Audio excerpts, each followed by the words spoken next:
যে আমরা এই সম্পদ পাবো, আমরা এই সম্পদ পাবো। দেখেন তিন দল হয়ে গেল, গঠন হয়ে গেল, যে তিন দল তিন মুখ হয়ে গেল। প্রিয় বন্ধুগণ, একদল রসুল সাল্লাল্লাহু আলাইহি ওয়াসাল্লামকে তারা ঘিরে রসুল সাল্লাল্লাহু আলাইহি ওয়াসাল্লামকে পাহারা দিছে যে কাফেরেরা রসুল সাল্লাল্লাহু আলাইহি ওয়াসাল্লামকে যাতে আক্রমণ না করতে পারে। দুই নম্বরে যারা কাফের সৈনিক, যারা আগের সময় তো ভাতা ছিল না, যে কাফেরদের এই যারা মুমিন মুত্তাকিন যারা সাহাবী তারা ওই ভাতা দিয়ে তাদের জীবিকা করবে।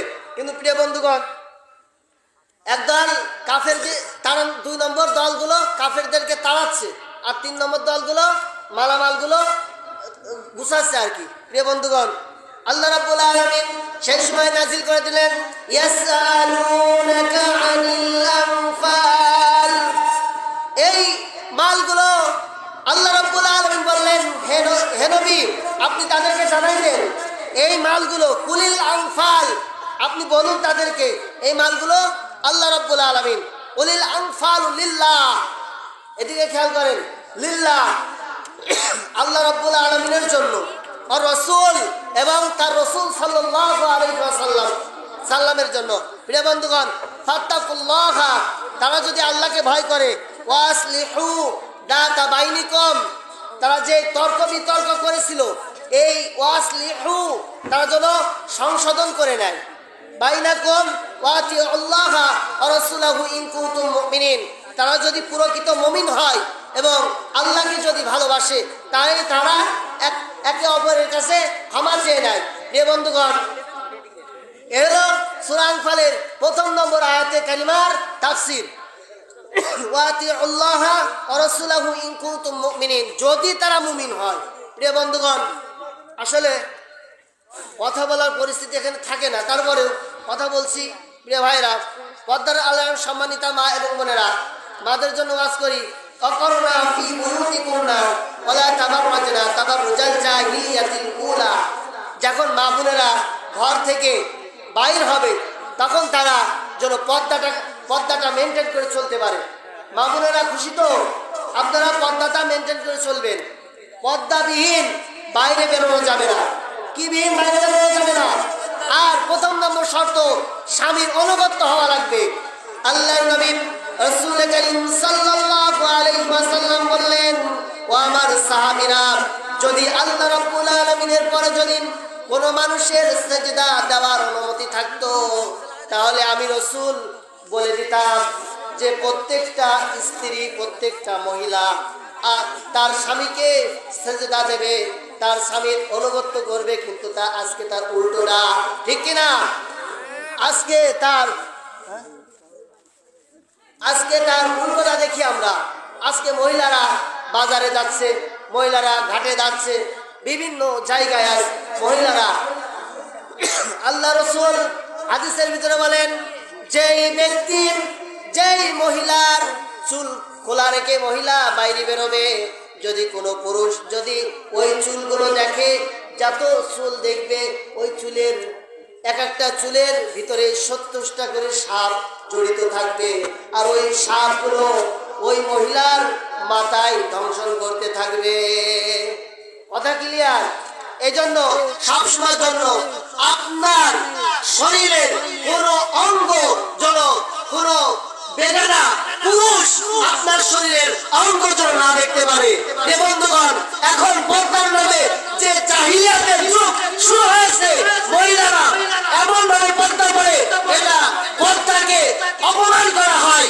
বন্ধুগণ, এখন যে পর্দাগুলো আমরা করি এত হয়ে শরীরের কোথায় কি আছে একজন যুবক যদি তাকায় সব বুঝতে পারে, ঠিক কিনা? চোখের জিনা করবো কেন? চোখের জিনা আসলে মা বোন যদি সমাজে যদি একটু তাদের চলাফেরা যদি মেনটেন করতে পারে তাহলে কিন্তু আমাদের সমাজটা পরিবর্তন হয়ে যাবে, ঠিক কিনা? আবার কিছু বেকার যুবক আছে, প্রিয় বন্ধুগণ, কিছু বেকার যুবক আছে আমার যারা নতুন বিয়ে করছে। রে ভাইরা, একটা মাসালা ভালো করে শুনে রাখবেন, কারা কারা বিড়ি খান, সিগারেট খান, কারা কারা হাত দিলেন না, থামান মানি তো চাই না। বিড়ি সিগারেট খাইলে শুনে রাখবেন 40 দিন পর্যন্ত আপনার ইবাদত বন্দেগী কোনটাই আল্লাহ দরবারে কবুল হবে না। ইসলামকে হাসির রহস্য দ্বারা বানাবে, এরাও জাহান্নামে যাবে। প্রিয় বন্ধুগণ, মা বোনের আমি একটা জিনিস লক্ষ্য করি, তাদের পর্দাটা রাসূল সাল্লাল্লাহু আলাইহি ওয়াসাল্লাম তার মেয়ে ফাতেমা রাদিয়াল্লাহু তাআলা আনহা যখন পর্দা যখন পড়তেন, ঢিলাঢালা পর্দা, এই পর্দা বোঝা যেত না যে এটা বুড়ি না এটা জোয়ান, মানে যুবতী না বুড়ি। এখন মনে করেন বুড়িরা আপনার ঢিলাঢালা পরে, বোরকা পরে, আর যারা তরুণ, যারা ইয়াং মহিলাদের ভিতরে তারা আটো জিনিসগুলো পরে। এই জিনিসগুলা পরে আজকে অনেক যুবকের মাথায় খারাপ করে দেয়। এ বন্ধুগণ, অনেক দেখবেন চায়ের দোকানে, তারপরে বাজারে, হাটে ঘাটে সব যুবকদের জন্য কি হয়েছে, তাদের দৃষ্টি যে কিভাবে কেড়ে নিয়েছে বলা যায় না। হাতের ফেল দিয়ে তাকিয়ে থাকে। রে ভাইরা, এটা করা যাবে না। এটা করলে আপনার চোখের জেনা হবে। কিসের জেনা হবে? চোখের জেনা হবে। তাহলে এটা করে লাভ কি? আর এখন সমাজে এমন একটা অবস্থা হয়ে গেছে, আমরা জিনাকে সহজ করি এবং বিয়েকে আমরা কঠিন করি। আল্লাহ রাসূলের হাদিস যে জিনাকে কঠিন করো, বিয়েকে সহজ করো। আজকে তো আমরা যখন বিয়ে বাড়িতে লোক যখন যাই, মেয়ের পাঠানো হয় শ্বশুর বাড়িতে, মনে হয় যে একটা গরু কিনা বিছা হচ্ছে, এরকম একটা অবস্থা। প্রিয় ভাইরা, এটা করা যাবে না। আপনার জিনাকে কঠিন করতে হবে, বিয়েকে সহজ করতে হবে। প্রিয় ভাইরা, যেহেতু আমরা সূরা আল আনফাল থেকে কিছু কথা শুনছিলাম যে গনিমতের মাল, যুদ্ধের মাল, যখন রাসূল সাল্লাল্লাহু আলাইহি ওয়াসাল্লাম কিন্তু 27টি যুদ্ধের সেনাপতি ছিলেন। কয়টা? 27টি যুদ্ধের সেনাপতি ছিলেন। তাবলীগ করলে আর মসজিদের কোনায় বসে আল্লাহ আল্লাহ করলেই আল্লাহর দরবারে কবুল হবে, এটা কোনো গ্যারান্টি নাই। রাসূল সাল্লাল্লাহু আলাইহি ওয়াসাল্লাম যেভাবে তাবলীগ করেছে, যেভাবে সমাজটাকে চালিয়েছে, সেভাবে চালান, দেখেন কিভাবে পরিবর্তন হয়। প্রিয় ভাইরা, তাহলে আমরা বুঝেছিলাম ইয়াসআলুনাকা আনিল আনফাল। ফাল শব্দ হলো মালকে বোঝানো হয়েছে। ফাল শব্দ কি কে বোঝানো হয়েছে? মালকে বোঝানো হয়েছে। ইয়াসআলুনাকা, তারা তিনটি দলে বিভক্ত হয়ে গেছে। তিনটে দলে বিভক্ত হয়ে গেছে। প্রথম নম্বর দল হলো তার রাসূল সাল্লাল্লাহু আলাইহি ওয়াসাল্লামকে তারা পাহারা দিচ্ছে, রাসূল সাল্লাল্লাহু আলাইহি ওয়াসাল্লামকে তারা ঘিরে রাখছে যেন কোনো কাফেরেরা আক্রমণ না করতে পারে। প্রিয় বন্ধুগণ, এখন রাসূল সাল্লাল্লাহু আলাইহি ওয়াসাল্লাম পৃথিবীতে নাই, তার আদর্শ নিয়ে, তার নাম নিয়ে আজকে যেভাবে কাফের বেদিন নাস যারা যেভাবে এই উল্টোপাল্টা কাজ শুরু করেছে, নেট খুললে, ইউটিউব খুললে আজকে আমার রাসূলকে নিয়ে গালি দেয়, ঠিক কি না? রাসূলকে নিয়ে গালি দেয়। এটা যদি কোনো মুসলমান যদি এই আওয়াজ শোনে, তার প্রতিবাদ যদি তার অন্তর থেকে যদি প্রতিবাদ না আসে, সে মুসলমান না।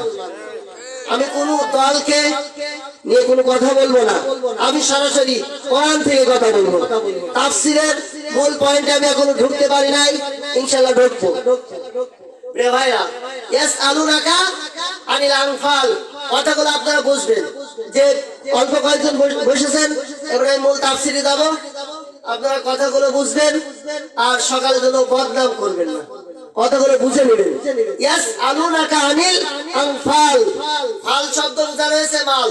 কি বোঝানো হয়েছে? ইসলামের দৃষ্টি থেকে মাল বোঝানো হয়েছে। আর ইয়াসআলুনাকা, তারা একটা কিসির মিসির, একটা গ্যাঞ্জাম ফাসাদ সৃষ্টি করেছে। কারা? সাহাবীরা। সাহাবীরা কিন্তু আমাদের মতো মানুষ। কথা বলেন, সাহাবীরা কি আমাদের মতো মানুষ? রাসূলদের কথা ভিন্ন, সাহাবীদের কথা, সাহাবীরা আমাদের মতো মানুষ। আর মানুষের অন্তরে লোভ লালসা থাকবে, এটাই স্বাভাবিক। কথা বলেন, লোভ লালসা থাকবেই, এতে কোনো সন্দেহ নাই, লোভ লালসা থাকবেই। ইয়াসআলুনাকা আনিল আনফাল, প্রথম নম্বরে তারা রাসূলকে ঘিরে রেখেছে। লিডার, নেতা, নেতার যদি কোনো ক্ষতি হয় তাহলে আমরা উপর লেভেলে কি জবাব দেব? প্রিয় ভাইরা, 3 দল হয়ে গেল। প্রথম নম্বর দল রাসূল সাল্লাল্লাহু আলাইহি ওয়াসাল্লামকে তারা ঘিরে বেষ্টন করে রেখেছে, যাতে কাফেরেরা তলবারি তীর দিয়ে রাসূল সাল্লাল্লাহু আলাইহি ওয়াসাল্লামকে যেন আক্রমণ না করতে পারে। প্রিয় ভাইরা, দ্বিতীয় নম্বরে যে কাফেরদেরকে তারা তাড়াচ্ছে এলাকা থেকে, তাদের রাষ্ট্র থেকে কাফেরদেরকে বের করে দিচ্ছে। 2 নম্বরে কাফেরদেরকে তারা এক সাহাবীরা বের করে দিচ্ছে। আর 3 নম্বরে যে ওই বাড়িটার ভিতরে, ওই এলাকার ভিতরে যে মাল সম্পদ কাফেররা রেখে গিয়েছে, ওই সম্পদগুলো অনেকে টুকলি বাজছে, মানে নিয়ে যাচ্ছে আর কি রাসূল সাল্লাল্লাহু আলাইহি ওয়াসাল্লামের কাছে। তারপরে এই সময় তারা তর্ক করছে যে আমরা কি মাল পাবো না? অনেকে বলছে আমরা বেশি পাবো, আমরা রাসূলকে পাহারা দিয়েছি। আর অনেকে বলছে আমরা কাফেরদেরকে তাড়াইছি। এইভাবে কেউ কাউকে আস্তে কথা বলেছে, কেউ জোরে কথা বলেছে, কেউ কুটু কথা বলেছে। এই জন্য আল্লাহ রাব্বুল আলামিন বললেন উলিল আনফাল, ওই 3 দলকে জানিয়ে দাও, ওই সাহাবীদেরকে জানিয়ে দাও। কুল মানে বলুন, হে নবী আপনি বলেন। উলিল আনফাল, এই ফাল শব্দ দিয়ে মাল বোঝানো হয়েছে। কি বোঝানো হয়েছে? মাল বোঝানো হয়েছে। সাদিয়ে গেছে না? উলিল আনফাল,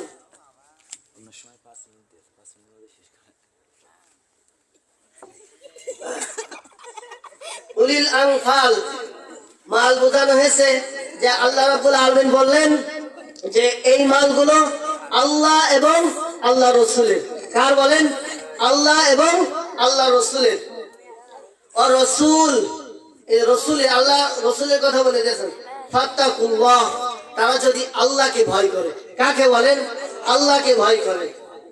ওয়া আসলিহু যাতা বাইনিকুম, তারা যে আগে 3 দল হয়ে যে জ্ঞানজাম করেছে, যে ফাসাদ করেছে, এই ফাসাদ তারা যেন একে অপরের কাছে মাপ চেয়ে নেয়, ক্ষমা চেয়ে নেয়, তারা যেন সংশোধন হয়ে যায়, তাদের ভিতরে যেন কোনো মনোমালিন্য না থাকে। প্রিয় ভাইরা, যাতা বাইনিকুম ওয়াতিউল্লাহ, যদি তারা আল্লাহকে ভয় করে, অনুসরণ করে, রাসূলাহু ইন কুনতুম মুমিনিন, তারা যদি প্রকৃত মুমিন হয়। প্রিয় ভাইরা, 2 নম্বর আয়াতে আসেন ইন্নামাল মুমিনুনা আল্লাযীনা ইযা যুকিরাল্লাহু ওয়াজিলাত কুলুবুহুম ওয়া ইযা তুলিয়াত আলাইহিম আয়াতুহু যাদাতুহুম ঈমানান ওয়া আলা রাব্বিহিম ইয়াতাওয়াক্কালুন। নিশ্চয় যারা মুমিন হবে, তারা যারা মুমিন হবে, এদের বৈশিষ্ট্য কি? যখন আল্লাহর কোরআনের তেলাওয়াত হয়, আল্লাহর কোরআনের তাফসীর হয়, সেই সময় এদের ঈমানটাকে আল্লাহ রাব্বুল আলামিন এত বৃদ্ধি করে দেন যে এই ঈমানের কারণে সে জান্নাতের পথ চিনে নেয়। আর জান্নাতের পথ হলো ইহদিনাস সিরাতাল মুস্তাকিম। যে মুস্তাকিমের পথ পেয়ে গিয়েছে সে আল্লাহর জান্নাত পেয়ে গিয়েছে। সুবহানাল্লাহ। ইযা যুকিরাল্লাহু ওয়াজিলাত কুলুবুহুম, তাদের কলবে একটা দড়া সৃষ্টি হয়, তাদের ঈমানটাকে এত বৃদ্ধি করে। হযরতে আবু বকর, হযরতে ওমর, হযরতে আলীর মতো তাদের ঈমানটাকে বৃদ্ধি পায়। কুলুবুহুম ওয়া ইযা তুলিয়াত আলাইহিম আয়াতুহু যাদাতুহুম ঈমানান ওয়া আলা রাব্বিহিম ইয়াতাওয়াক্কালুন। তারা আল্লাহর আইন ছাড়া কোন মানুষের তন্ত্র মন্ত্র কোনটাই বিশ্বাস করে না। ঠিক কিনা? বন্ধুগণ, আপনারা দেখতে পেয়েছেন বিগত 17 বছর ধরে আল্লাহর ওলিরা এই কোরআনের ময়দানে তারা উন্মুক্ত ভাবে কথা বলতে পারে নাই। ঠিক কিনা?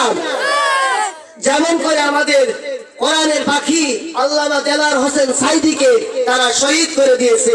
প্রিয় ভাইরা, হ্যাঁ, 3 নম্বর আয়াতে কারিমার ভিতরে আল্লাযীনা ইউকিমুনাস সালাহ ওয়া মিম্মা রাযাকনাহুম ইউনফিকুন, আল্লাহ রাব্বুল আলামিন বললেন আল্লাযীনা ইউকিমুনাস সালাহ, যারা মুমিন হবে, যারা মুত্তাকিন হবে, তারা প্রথম নম্বরে তাদের কর্মসূচি থাকবে, তারা সমাজের ভিতরে নামাজটাকে প্রতিষ্ঠিত করবে। কি করবে? কোরআনের কোন জায়গায় নেই নামাজ পড়ো, কথা ক্লিয়ার বুঝবেন, পরে যেন চায়ের দোকানে আমার নিয়ে মানে ষড়যন্ত্র না হয়। প্রিয় বন্ধুগণ, আল্লাযীনা ইউকিমুনাস সালাহ, এখানে সালাত শব্দ দিয়ে সালাতের কথা বোঝানো হয়েছে। অমিম্মা রাযাকনাহুম ইউনফিকুন, যে রিজিক আল্লাহ রাব্বুল আলামিন আমাকে আপনাকে দিয়েছে, এই রিজিক থেকে আল্লাহর পথে ব্যয় করবে। কার পথে বলেন? আল্লাহর পথে। সংক্ষিপ্ত আলোচনা আরেকটি আয়াত আছে, এই আয়াতের ব্যাখ্যা করে আমি ছেড়ে দেবো।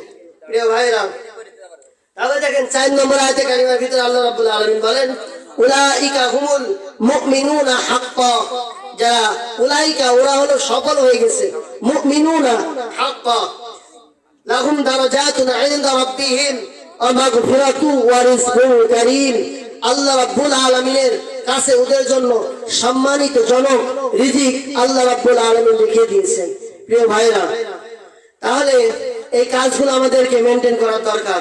প্রিয় বন্ধুগণ, আমি আর অল্প কিছু কথা বলবো। আমার তাফসীর এখানে শেষ। যেহেতু যে অবস্থা, আমার গলার অবস্থা ভালো নেই, আর আমার এই পজিশনে আমার কথা বলার উনি ছিল না। আমার বড় ভাই হাফেজ মাওলানা মিলন হুসাইন ভাই, আসলে তার আমি যে কিভাবে ধন্যবাদ জানাবো, আমার মুখের জবানের ভাষা আমি খুঁজে পাচ্ছি না। প্রিয় বন্ধুগণ, তারপরে এখানে আরো আছেন হাফেজ মাওলানা মিজানুর রহমান মিলন ভাইয়া, আমাদের বড় ভাইয়ের জন্য দোয়া করি। আতালাল্লাহু আমরাহু ওয়া বারাকাল্লাহু ফি হায়াতি। আজকের সভাপতি আব্দুর রাজ্জাক শেখ মাহফিল পরিচালনা করেছেন মোহাম্মদ ইসমাইল হোসেন। সকলের জন্য আমার দোয়া এবং ভালোবাসা। অল্প কিছু সময়, আমি আর বেশি কোনো কথা বলবো না। সমাজে দেখেন প্রচালিত কিছু শিরিক, আল্লাহর বান্দারা এই শিরিকগুলো আমরা কিন্তু খুবই আপন করে নিই। এই শিরিকগুলো সম্পর্কে আমরা বুঝিও না, জানিও না। কোনো আলেম বিষয়গুলো বলে, কিন্তু আমরা কেয়ার করে শুনি না। প্রিয় বন্ধুগণ, 1 নম্বরে একটা কাজ করা যাবে না, যে ইঁদুরের কাছে দাঁত চাওয়া যাবে না। আমরা কি চাই না? গ্রামের মা বোনরা কি বলে, ছোট ছোট ছেলেদের যখন ছেলে মেয়েদের দাঁত পড়ে যায়, যে তোমার দাঁতটাকে নিয়ে ইঁদুরের গর্তই দাও। এটা করা যাবে না। 1 নম্বর এটা। 6 নম্বর বললাম, 1 নম্বর শুনে রাখবেন। এই ছোট্ট ছোট্ট ভুলের কারণে আপনার সারা জীবনের ইবাদত বন্দেগী ফাআহবাতা আমালুকুম, সারা জীবনের ইবাদত বন্দেগী আল্লাহ রাব্বুল আলামিন ধূলিসাৎ করে দেবে। এই বন্ধুগণ, 1 নম্বর তাহলে ইঁদুরের কাছে দাঁত চাওয়া যাবে না। কার কাছে দাঁত চাওয়া যাবে না? দাঁত দেওয়ার মালিককে, দাঁত নেওয়ার মালিককে। 2 নম্বরে আসেন, ট্রাকের পিছনে অনেক সময় জুতা ঝুলিয়ে রাখে।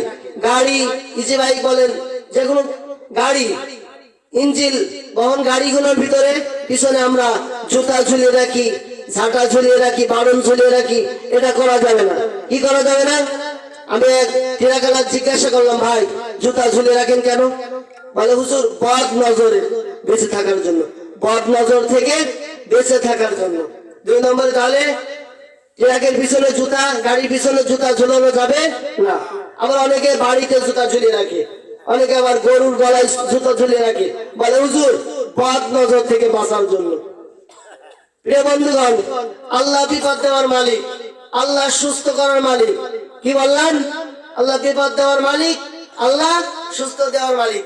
প্রিয় বন্ধুগণ, 3 নম্বরে মাঝার দেখলে অনেক ড্রাইভাররা, মাঝার দেখলে, পীরের মাঝার দেখলে অনেক ড্রাইভাররা টাকা ছুঁড়ে মারে, টাকা দান করে, গাড়িটাকে আস্তে চালায়, যে বাবায় অনেক গরম, যদি গাড়ি জোরে চালাও তাহলে সামনে গেলে গাড়ি উল্টিয়ে যাবে। প্রিয় বন্ধুগণ, বাবা যদি গাড়ি উল্টিয়ে দেওয়ার কারণ হয়, তাহলে সে বাবা না ডাকায়। বলেন, বাবা না ডাকায়। 3 নম্বর। 4 নম্বর দেখেন, বাচ্চাদের কপালে আমরা কালো টিপ দিই। এটা করা যাবে না। কালো টিপ দিই। কি দি বলেন? কালো টিপ দিই। এটা করা যাবে না। সূরা, যদি বাচ্চাদের কোনো সমস্যা হয়, সূরা নাস, সূরা ফালাক, সূরা ইখলাস, আয়াতুল কুরসি, সূরা ফাতিহা, এগুলো পড়ে বাচ্চাদেরকে ফু দিবেন। অটোমেটিক দেখুন বাচ্চার সব কান্না দূর হয়ে যাবে, সব মানে ভয় দূর হয়ে যাবে। 5 নম্বর দেখেন, পরীক্ষার দিনে ডিম খাওয়া যাবে না। পরীক্ষার দিনে কি বললো? ডিম খাওয়া যাবে না। আসলে ডিম মনের মতো খাবেন। বলে যে পরীক্ষার দিনে যদি ডিম খাই, তাহলে আমার ছেলে, বিশেষ করে এই মা বোনরা এই কাজগুলো করে, যে পরীক্ষার দিনে যদি ডিম খাই, আমার ছেলে ডিমই পাবে, বললে পাবে। আসলে না, বেশি বেশি করে ডিম খাবেন। আমি যতবার আমি ডিম খেয়েছি ততবার আমি পরীক্ষায় পাশ করে গেছি। প্রিয় বন্ধুগণ, 6 নম্বরে আসেন যমজ কলা। কি বললাম? যমজ কলা খাওয়া যাবে না। বলে যে যমজ কলা খাইলেই যে যমজ বাচ্চা হয়। তাহলে তো দুবারের যদি যমজ বাচ্চা হয়, তাহলে দেখেন যদি দুটো বাচ্চা নেওয়ার ইচ্ছা থাকে, যদি যমজ বাচ্চা হয় তাহলে তো দুইবারের কারণে একবারে শেষ হয়ে গেল। দেখা যাচ্ছে একবার সিজার করলে 50,000, আবার দেখা যাচ্ছে পরের বার সিজার করলে 50,000। তাহলে দেখেন দুইবারে 1 লাখ টাকা খরচ হয়ে গেল, আর মায়ের মানে শরীরের ফিটনেস ভালো থাকে না। রে বন্ধুগণ, দুইবারের কাম যদি একবার হয় তাহলে ভালো না? বলেন, এই জিনিসগুলো রাখা যাবে না। 7 নম্বরে অনেকে বলে হাত চুলকালে টাকা আসে, এটা বেদাত, শিরিক। কি বললাম? 7 নম্বরে হাত চুলকালেই টাকা আসে। অনেকে বলে পা চুলকালে কুটুম বাড়ি যাবে, হাত চুলকালে হয়ে গেছে, হাত চুলকালেই টাকা আসে। 8 নম্বরে মাথায় যদি 2 টিকলি থাকে। কয় টিকলি বলেন? 2 টিকলি থাকলে বলে ও 2টা বিয়ে হবে না, 2টা বিয়ে হবে না। এই বন্ধুগণ, সময় অল্পতার কারণে আমার মূল তাফসীর আমি আপনাদেরকে বোঝাতে পারি নাই, তারপর চেষ্টা করছি। 9 নম্বরে কসম করা যাবে না। ওই যে আমরা মসজিদের কসম কাটি, কোরআনের কসম কাটি, ছেলের কসম কাটি, মায়ের কসম কাটি, মৃত বাবার কসম কাটি। কসম হবে শুধু একমাত্র আল্লাহর জন্য। কার জন্য? আল্লাহর নামে কসম হবে, আল্লাহর নাম ব্যতীত কোনো নামে কসম হবে না। 9 নম্বরে। 10 নম্বরে কুফায়া, মানে মানে সংসারে যখন আসে তখন হাতে যদি কিছু পড়ে যায়, যে এ কুলক্ষণে, এ অমঙ্গলে, এটা বলা যাবে না। যে বিপদ দেওয়ার মালিক কে? আল্লাহ। 11 নম্বর দেখেন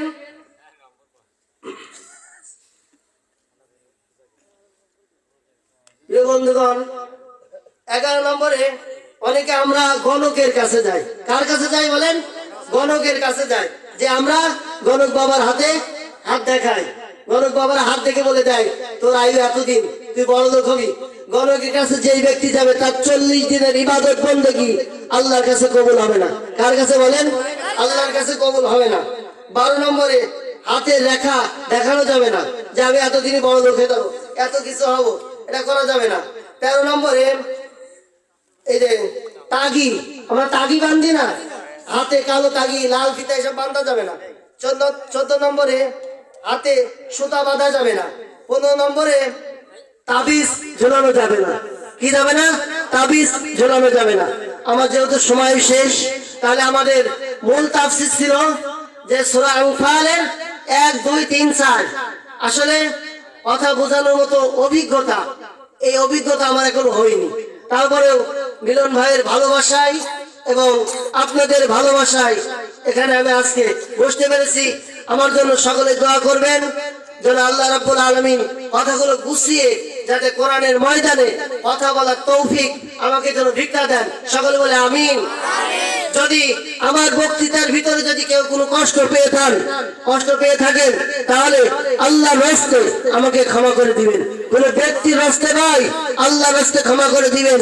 পর্দার আড়ালে আমার সম্মানিতা মা এবং বোনেরা, কারুর মনে যদি আমি আঘাত দিয়ে থাকি আমাকে আপনারা আল্লাহর রাস্তে ক্ষমা করে দিবেন এবং আমার জন্য দোয়া করবেন যাতে আল্লাহর কোরআনের কথা নির্ভয়ে আল্লাহর জমিনে যেন আমি প্রচার করতে পারি। আল্লাহ রাব্বুল আলামিন যেন আমাকে সেই তৌফিক দান করেন। ওমা তৌফিকি ইল্লা বিল্লাহ। আসসালামু আলাইকুম ওয়া রাহমাতুল্লাহি তাআলা ওয়া বারাকাতুহু।